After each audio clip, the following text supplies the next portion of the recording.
Hello friends, welcome to Vems academy. और आज हम पढ़ने वाले हैं फ्लेमिंगो का पहला चैप्टर द लास्ट लेसन। और ये बहुत ही इंटरेस्टिंग चैप्टर है और आपको बहुत मजा आएगा। ये कहानी है फ्रांस की और ये उस समय की कहानी है जब फ्रांस और जर्मनी के बीच में वॉर हुई थी और फ्रांस उस वॉर को हार गया था।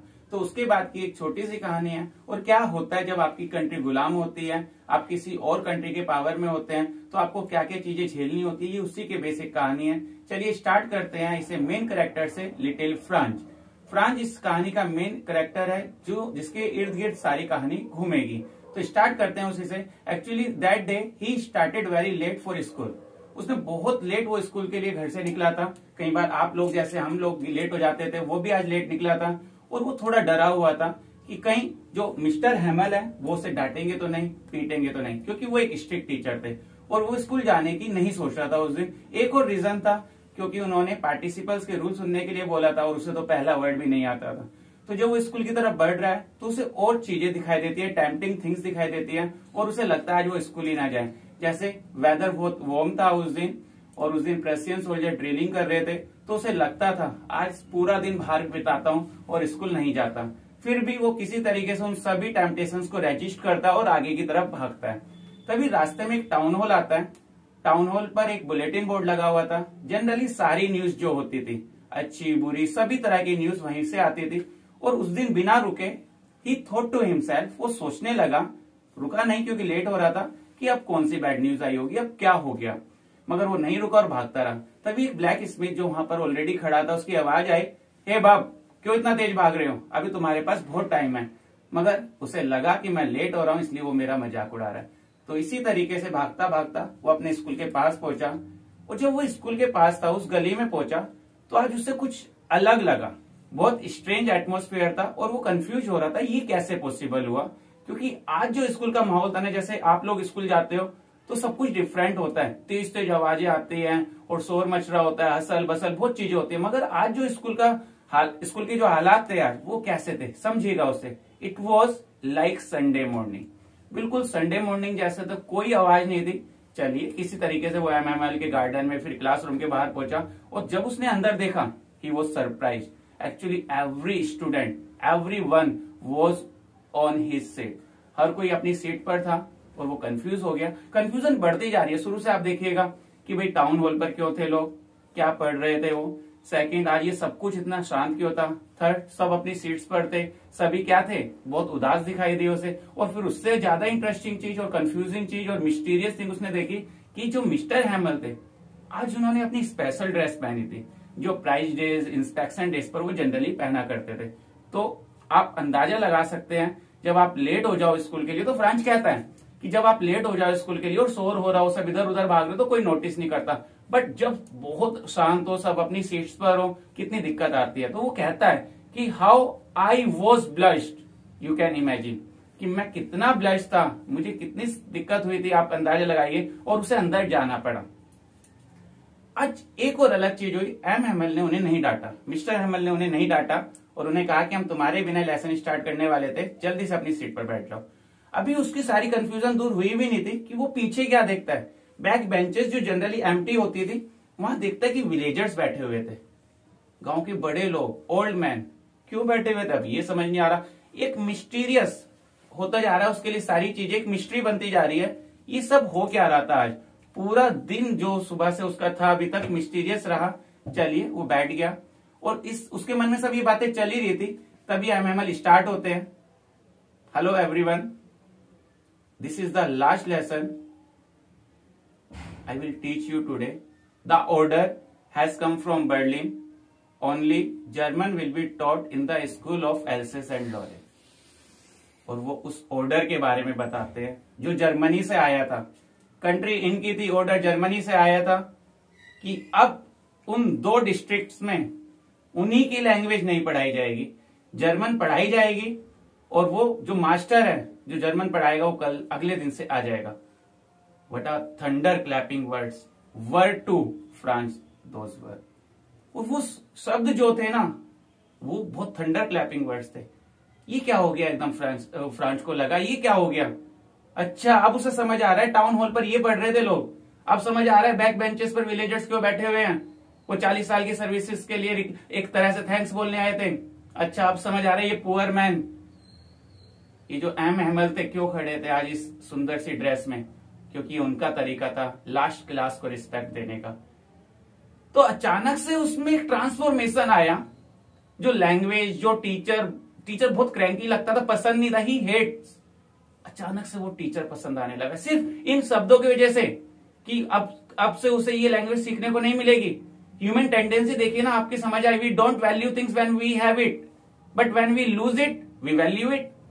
तो सेम चीज फ्रांस के साथ भी हो रही है। जब उसे पता लगा भाई अब ये लैंग्वेज वो नहीं पढ़ेगा, अब उसे अच्छी लग रही है। जो बुक्स थोड़ी देर पहले तक न्यूसेंस थी, जो टीचर बहुत स्ट्रिक्ट हुआ करता था, अचानक से वो अच्छा लगने लगा।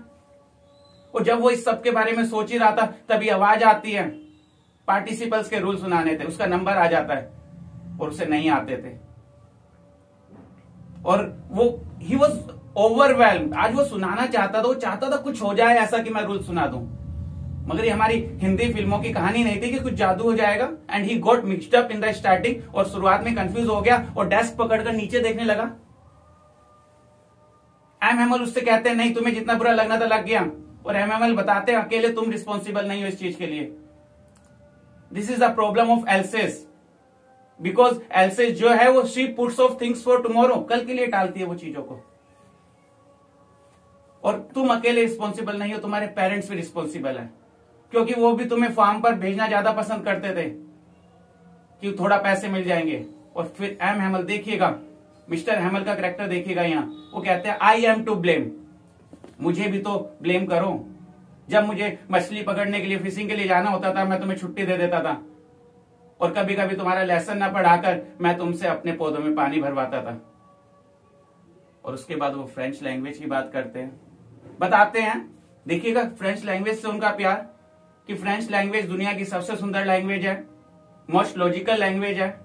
और उन्हें एक सलाह भी देते हैं यहाँ साथ में कि तुम अपनी लैंग्वेज को कभी मत भूलना, कभी मत छोड़ना, इसे पकड़े रखना, क्योंकि जब तक एक स्लेव कंट्री होती है अपनी लैंग्वेज को पकड़ कर रखती है, तो ये लैंग्वेज आना एक गुलाम देश के लिए बिल्कुल वैसा होता है जैसे आप कैद में हैं और आपके पास उस कैद की चाबी है, उस प्रिजन की चाबी है। तो इधर से उधर की बातें वो बताते हैं, यहाँ उनका प्यार दिख रहा है फ्रेंच लैंग्वेज के प्रति। और आज पता नहीं क्यों फ्रांस के साथ ऐसा हो रहा है, उसे टीचर बहुत अच्छा लग रहा है, और आज जो भी वो पढ़ा रहे हैं मिस्टर हेमल, उसे सब समझ आ रहा है। उसे लगता है कि हो सकता है मैंने पहले कभी इतने ध्यान से पढ़ा ही नहीं था, और कभी एम हेमल ने भी, मिस्टर हेमल ने भी तो इतने ध्यान से कभी पढ़ाया ही नहीं था। वो बहुत सरप्राइज था आज ये सब कुछ कैसे हो रहा है। उसके बाद उनका हिस्ट्री का सेशन होता है, उसके बाद मिस्टर हेमल ना कुछ कॉपीज लेकर आए थे सबके लिए, वो सबको दे देते हैं। वो ऐसे लग रहे थे जैसे फ्लोट कर रहे हो, कोई फ्लैग है छोटे छोटे।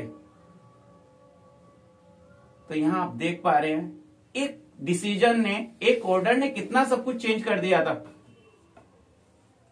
फ्रांस एकदम से चेंज हो चुका था। उसके बाद फ्रांस सिर्फ एम हेमल के बारे में सोच रहा है। उसके बाद उनका कुछ राइटिंग सेक्शन था, उस पर काम शुरू हुआ। जब कॉपी ली उन्होंने, तो छोटे छोटे बच्चे भी जो आए थे ना, जो ड्राइंग ट्रेसिंग ही कर रहे थे, तो आप देखिएगा कितना साइलेंस था उस दिन क्लास में, पिन ड्रॉप साइलेंस, की अगर कुछ आवाज आ रही थी तो that was scratching of the pain on paper. बहुत सब कुछ अलग था। बीच में ना कुछ बीटल्स उड़कर अंदर आ गए, तो मतलब कि किसी ने ध्यान ही नहीं दिया। उस जब एम हेमल ये सोच ही रहा था, तो पिजन्स की कुछ आवाज आई, पिजन्स के बोलने की आवाज आई, तो फ्रांस सोचने लगा, फ्रांस को लगा will they make them sing in German, even pigeons, इनसे भी जर्मन में बुलवा देंगे क्या? वो हमसे तो जबरदस्ती जर्मन बुलवा रहे हैं। उसके बाद जो गांव के लोग आए हुए थे, उसमें से ओल्ड होजर खड़े हुए, वो एक प्राइमर लेकर आए थे उस दिन, और वो उसे पढ़ने लगे। आप यहां ध्यान दीजिएगा, that was very funny because he was crying and he was actually reading it. तो उनकी जो आवाज थी ना, बहुत ज्यादा फनी लग रही थी। फ्रांस यहां क्या कहता है, हम सब हंसना चाहते थे और हम सब रोना भी चाहते थे। तो बहुत टेंस्ड माहौल था, हर कोई उदास था। और सोचो ना उस आदमी के साथ क्या हो रहा होगा। एम हेमल के बारे में वो सोचते हैं, 40 साल जिसने एक जगह पर बिताए थे, 40 साल में अगर कुछ बदला था तो क्या बदला था? थोड़ा सा डेस्क घिस गए थे, जो बाहर पेड़ था वो थोड़ा सा बड़ा हो गया था। तो कैसे दिल आज उसका टूट रहा होगा उस इंसान का। मगर उसमें इतना डेयर था, उतना करेज था, वो एंड तक आज लेसन सुन रहा है। लेसन में है वो ऊपर उनकी बहन ट्रंक पैक होने की आवाज सुन रहे हैं और वो कभी इधर देखते हैं कभी उधर देखते हैं। क्यों? ऐसा लग रहा है सब कुछ समा कर ले जाना चाहते हैं अपने साथ। तभी चर्च क्लॉक की आवाज आती है, उसमें 12 बजते हैं। एम हैमल खड़े होते हैं, कुछ बोलना चाहते हैं बट समथिंग चॉक्ड हिम। वो भी तो इमोशनल हो रहे थे। वो चौक लेते हैं, बोर्ड की तरफ मुड़ते हैं और लिखते हैं विवला फ्रांस, फ्रांस अमर रहे। और विदाउट अटरिंग अ वर्ड वो हमें इशारा करते हैं, school is dismissed, you may go now. School over हो गया, अब आप जा सकते हैं। तो बच्चों ये थी कहानी लास्ट लेसन की, जिसमें आपने देखा जब हमारे पास कोई चीजें होती है हम उसे वैल्यू नहीं करते, मगर जब हम उसे खो देते हैं तो हमारे लिए उसकी वैल्यू कितनी बढ़ जाती है।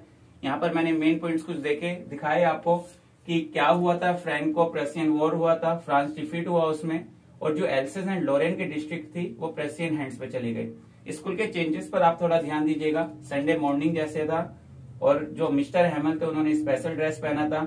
ओल्ड विलेजर्स भी बैठे हुए थे क्लास में। उसके बाद फ्रांस की जो कंफ्यूजन थी मैंने शुरू से आपको बताई, टाउन हॉल से जो स्टार्ट होती है, फिर स्कूल के एटमॉस्फेयर पर थी, और उसके बाद भी बहुत कंफ्यूजन रही थी कि ओल्ड विलेजर्स क्यों आए थे। क्वेश्चन ये भी आएगा कि विलेजर्स क्यों आए थे, वो भाई उनकी 40 साल की फेथफुल सर्विस के लिए उन्हें धन्यवाद कहने आए थे। और फिर कैसे आप कह सकते हैं कि उसने फ्रेंच लैंग्वेज को एम हैमल ने सम्मान दिया। उन्होंने बताया कि मोस्ट ब्यूटीफुल लैंग्वेज है, लॉजिकल लैंग्वेज है, और एक सजेशन भी दिया कि आप इस लैंग्वेज को बांध कर रखिएगा अपने साथ, क्योंकि जब तक आप कोई गुलाम देश अपनी लैंग्वेज को नहीं भूलता, जब तक उसके पास एक की होती है जिस प्रिजन को वो कभी भी खोल सकता है।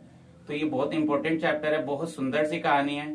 इसके क्वेश्चंस के साथ मैं अगली वीडियोस में आपके साथ आऊंगा। मैं उम्मीद करता हूं कि आपको ये समरी डिटेल में समझ आ गई होगी, और इस समरी को सुनकर आप सभी क्वेश्चंस अटेम्प्ट कर पाएंगे, और कुछ क्वेश्चंस मैं आपको और बताऊंगा। बाकी अगर आपको लगे आपको कोई क्वेश्चंस नहीं आता तो कमेंट बॉक्स में आप लिख सकते हैं, मैं उसका आंसर करूंगा। चलिए मिलते हैं अगली वीडियोस के साथ, अगले चैप्टर्स के साथ। तब तक बने रहिएगा मेरे साथ, और हाँ, चैनल को सब्सक्राइब करना मत भूलिएगा ताकि सभी वीडियो आने वाली भी आपके पास आसानी से पहुंचे।